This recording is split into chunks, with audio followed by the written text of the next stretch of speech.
A polícia levantou a saia de uma mulher para se divertir, sem imaginar que aquilo mudaria suas vidas para sempre. Tudo começou numa manhã comum numa pequena cidade, onde pouco acontecia. Uma jovem chamada Elisa caminhava sozinha pela estrada principal, vestindo uma saia azul longa e uma blusa branca simples. Ela voltava da casa de sua avó, quando uma viatura parou ao seu lado. 2 policiais desceram sorrindo de forma estranha. Eles a abordaram sem justificativa, dizendo que precisavam revistá-la, por segurança.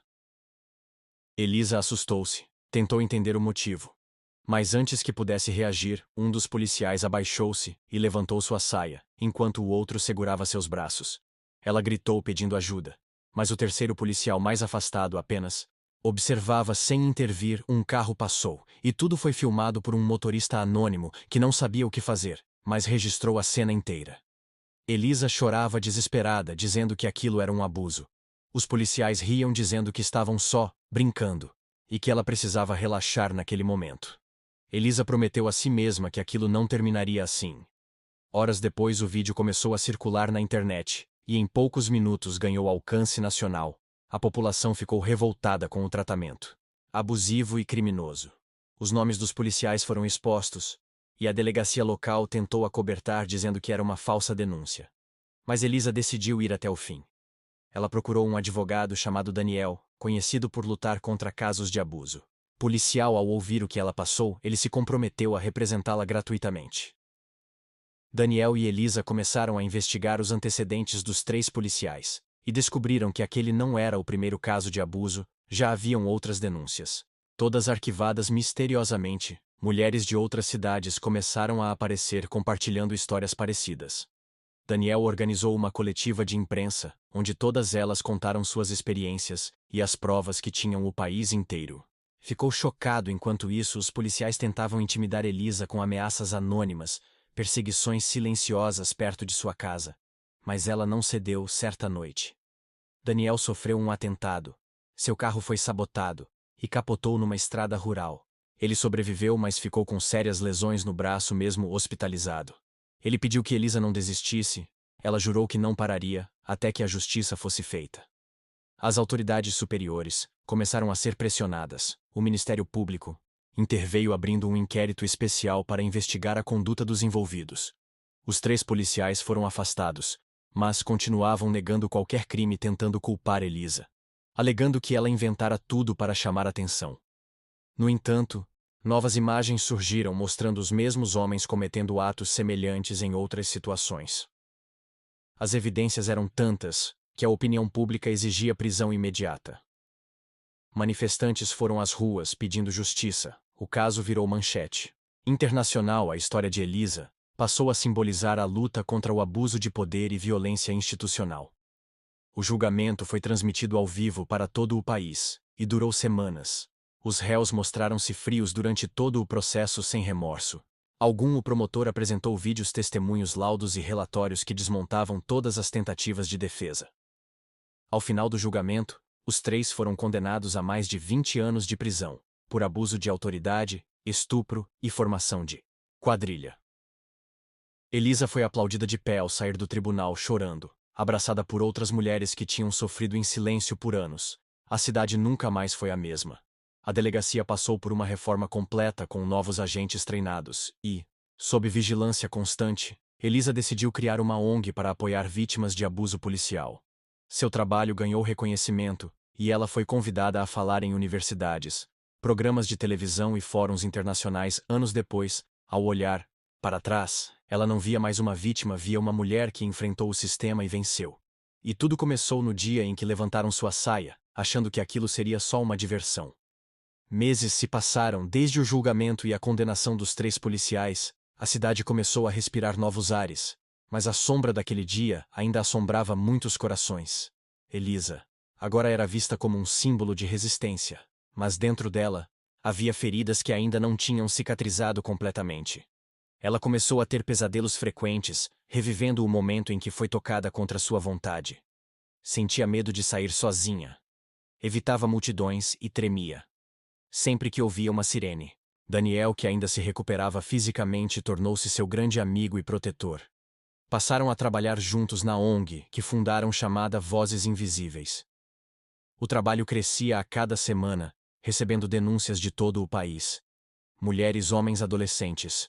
Até mesmo idosos vinham contar suas histórias. Os dois decidiram montar uma equipe com psicólogos, assistentes sociais e advogados voluntários.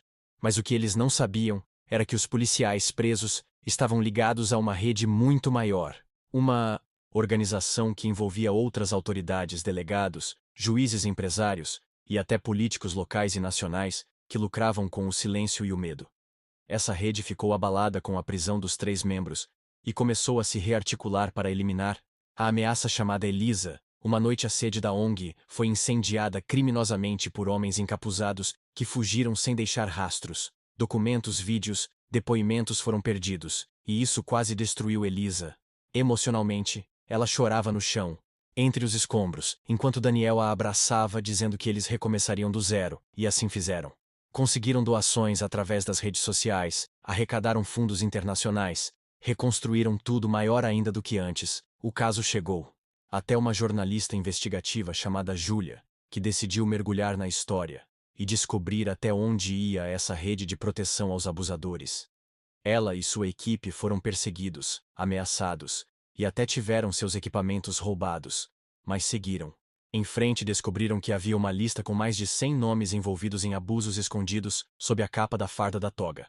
Ou da política. Entre os nomes, estava o de um senador influente que comandava um esquema de silenciamento há décadas.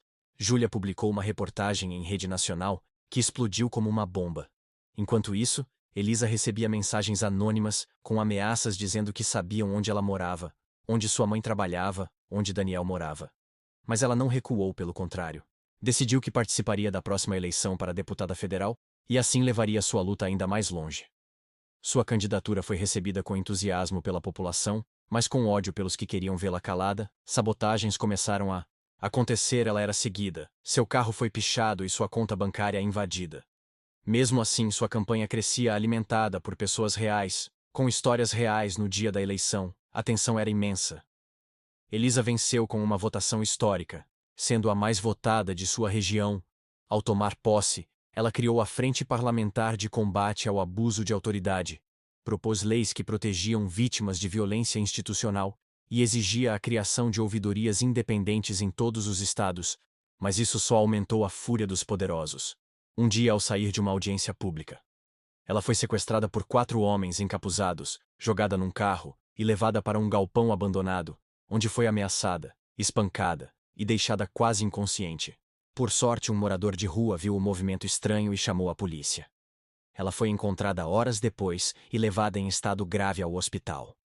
Daniel, que agora andava com a ajuda de muletas, correu para o hospital e ficou ao seu lado dia e noite. Ela sobreviveu, mas ficou com cicatrizes no rosto e costelas fraturadas ao acordar.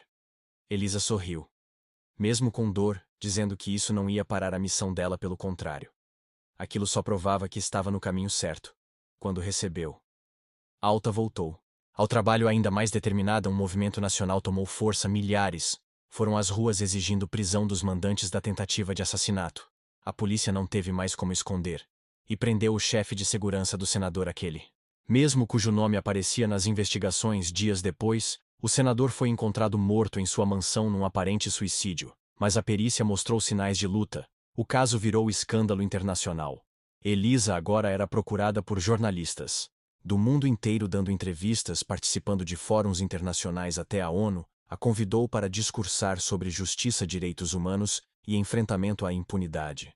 Mas enquanto o mundo aplaudia seus feitos, ela ainda carregava uma dor silenciosa, a culpa de não ter conseguido salvar todas as vítimas que pediam ajuda. Uma adolescente chamada Carol havia enviado um e-mail para a ONG, relatando abusos sofridos por um padrasto que era policial.